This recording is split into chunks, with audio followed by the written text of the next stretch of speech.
There's been a lot of buzz surrounding FromSoftware lately. What with the whole fiasco of FromSoftware, or more specifically its parent company Kadokawa, being seemingly on the process to be bought out by Sony, the acknowledgement of Bloodborne on PlayStation's 30th anniversary, and Miyazaki's statements about Elden Ring 2. So I thought I'd make a video rounding up all the information we have so far and to give you my own predictions and hopes about what FromSoftware has in store for us next. Alright, so to start off, let's get this out of the way first.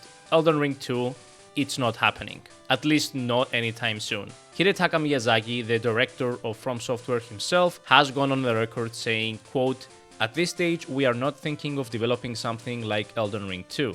Now that doesn't mean that Elden Ring 2 is never going to happen, just that if it does, it certainly won't be anytime soon." And honestly, these news are not at all surprising to me. FromSoftware as a company have never been ones to chase golden geese and ride bandwagons to success. And this is one of the reasons they remain as one of the very few universally beloved video game companies left. Elden Ring has been the magnum opus of FromSoftware, and it would be a shame to tarnish its legacy, no pun intended, by trying to beat it a few years later. Elden Ring does not need a sequel. It is a masterpiece of a game that has set the bar extremely high for many, many years to come.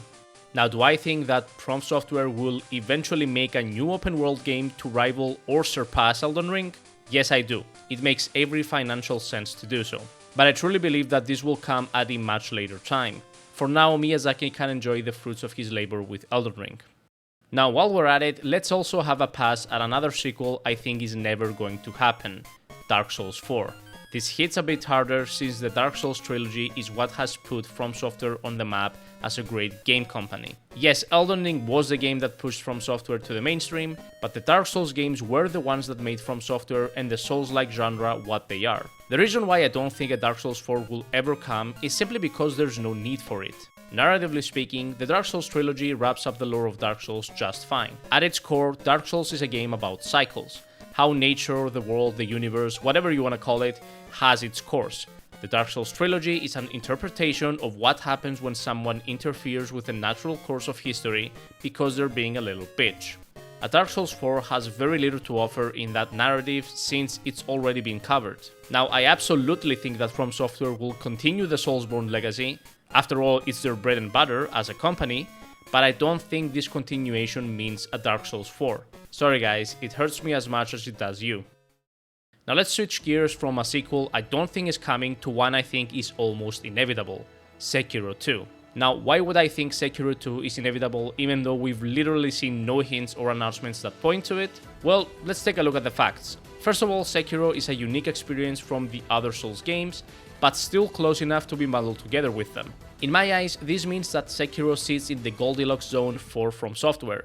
It's something that they are good at, while at the same time being different enough so it doesn't feel like they're making the same game over and over. Sekiro was also extremely well received and beloved by the fans, standing out as a fan favorite alongside games like Dark Souls 1 and Bloodborne. Narratively speaking, the true ending of the game sets up a new story completely naturally. I won't spoil it if for whatever reason you haven't played it yet. You should, it's amazing. But for those who did play it and did see the ending, you know what I'm talking about. And finally, unlike Bloodborne, FromSoft actually owns the full IP of the game.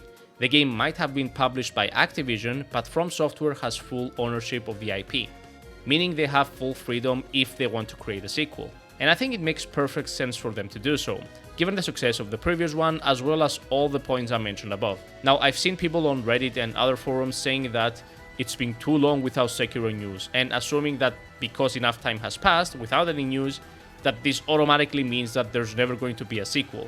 But that's really not even an argument. Video game creation life cycles are becoming larger and larger, and companies are taking more and more time to create video games. Well, except Activision with Call of Duty. FromSoftware released Armored Core 6 9 years after the release of Armored Core 5, a game that hasn't been even remotely as beloved or successful as Sekiro. Do you really think that they'll just dump Sekiro in the garbage bin when FromSoftware as a company has shown so much love for one of its less popular IPs? I highly doubt that. I'm willing to completely own up to it if I'm wrong, but I sincerely believe that we are getting a Sekiro 2. Not only that, but I actually think that it won't be too long before we hear news about it. Now, FromSoftware has never been a studio to shy away from breathing new life into old games. Y'all ever heard of Kingsfield? If not, then that's not surprising. Kingsfield was a first-person action RPG developed by FromSoftware. It's actually their first game ever created. 4 Kingsfield games were created, with the first one only releasing in Japan. Kingsfield 2 and 3 were published as Kingsfield 1 and 2 respectively in the West, while Kingsfield 4 was published as Kingsfield: The Ancient City. The Kingsfield games are notable for laying the groundwork and foundation for Demon's Souls, and of course all the Souls games that come after it. Given that they brought Armored Core back from the grave, it wouldn't surprise me at all if FromSoftware planned a remake or perhaps even a sequel in the Kingsfield games. It has been stated that FromSoftware are working on multiple projects right now, so one of them could very well be a Kingsfield game. Now, Miyazaki has mentioned that he would like to create a turn-based RPG at some point in his life, and while we can't be officially sure if this is ever going to happen or when it's going to happen, I think it's pretty likely that it will at some point. Again, FromSoftware have stated to be working on multiple projects, so a turn-based JRPG might not be as outlandish as it seems. As a massive fan of JRPGs like the Persona games and Metaphor, as well as the Like a Dragon games, I'm extremely excited when a legendary video game director like Miyazaki says that he wants to create a JRPG. I sincerely hope we get some news about that in the future. And I saved the most interesting for last, the big one, the meme. What the hell is up with Bloodborne? It's been almost 10 years and we're still waiting. Now you might have spotted the frenzy that's taken over the Souls community in the past few days, with Sony teasing us with Bloodborne in their 30th anniversary trailer and Bloodborne servers going for maintenance at exactly the same day. Are they trying to tell us something? Well, honestly, it's really anyone's guess at this point. A Bloodborne remaster makes too much sense not to happen at this point. The fans have been waiting on it for so many years now, and honestly Sony only plans to benefit from it. Many gamers would gladly pay a hefty price for a simple remaster. And yes, I say remaster and not remake, because Bloodborne still holds up fine to this day, much better than the original Demon's Souls. So a full-on remake might be a bit of a stretch. Still, it is a possibility, and with the acquisition of FromSoftware by Sony being a likely possibility at this point, this scenario is becoming more and more likely. Now, what about a PC version? I honestly think Bloodborne will come to PC if it's remastered. Why waste an opportunity to reach a much broader, pretty much guaranteed audience at this point? Now, as far as a full sequel goes, I think things are a bit muddier here. I think a sequel would make sense if FromSoftware is bought out by Sony, and I would bet that it would be an exclusive launch title on the next PlayStation, similar to how Demon's Souls Remake was on PS5. If a sequel does happen, I don't see it happening anytime sooner or in any other way. This also means that if a remaster and/or PC port is coming, it's probably not going to be very far off, since the PS6 is projected to launch sometime around 2027 probably, given Sony's track record, and if they are indeed planning to release Bloodborne 2 as a launch title, then a Bloodborne remaster can't be further than a couple years down the road, since they wouldn't want to cannibalize the sales of either game by releasing them close to each other. So my prediction is a remaster of Bloodborne some point probably in 2025, and less likely a sequel when the new PlayStation releases. Now, I'm not as confident in making these statements as I am with Sekiro 2, so I could very well be way off and we never see an official upgrade to Bloodborne ever again, though I really think that's unlikely given its demand. Alright, and to close off, since I did mention it several times in the video, let's talk a bit about FromSoftware's future and what will happen if they get acquired by Sony. Now, for some context, FromSoftware's parent company Kadokawa has been pushing for a full acquisition from Sony for apparently some years now. Now, we don't exactly know why Kadokawa is pushing for this, but the general feeling seems to be that it's because they don't want to be forcefully bought out by a foreign company like Kakao or Tencent, preferring to be bought out by a Japanese company like Sony. Many people are naturally terrified of the ramifications of a deal like this going through regarding FromSoftware's future. I should also mention that Kadokawa doesn't just own FromSoftware, but also owns licenses to tons of manga and anime IPs, many of which you probably heard of, like Konosuba, Overlord, The Rising of the Shield Hero, Steins Gate Zero, and tons of others. It's a pretty huge company. Anyway, when it comes to FromSoftware specifically, here's what I think will probably happen if the deal goes through. First of all, I think Sony will give pretty much complete or near complete creative freedom to FromSoftware and Miyazaki when it comes to their games. I know some people are quick to ring the bells of microtransactions and live service games taking over FromSoftware, but I highly doubt that this will be the case.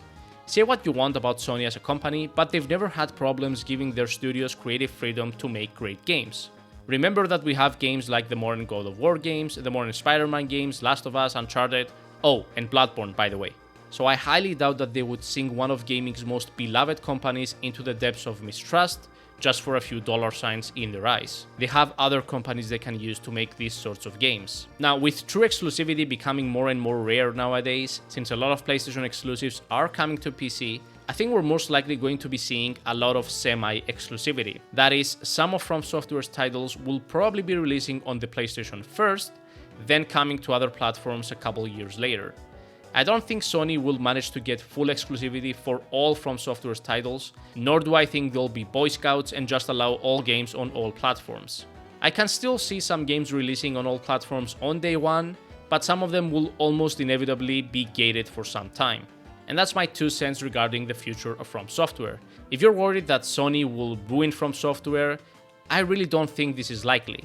But the next Souls games being exclusive or at least time gated to the PlayStation, that's almost a guarantee if Sony does buy out Kadokawa. I can only hope that this doesn't pull through, but hey, even if it does, I'm still excited about the future of FromSoftware and what wonderful games they will offer us next. Thank you for watching this video. Go ahead and leave your own thoughts down below about what you think the next major title of FromSoftware is going to be, what you're wishing for, what you think about this whole Sony acquisition scenario. Guys, if you like the video, then do me a favor and subscribe. It really helps me out, and you can always unsubscribe later if you change your mind.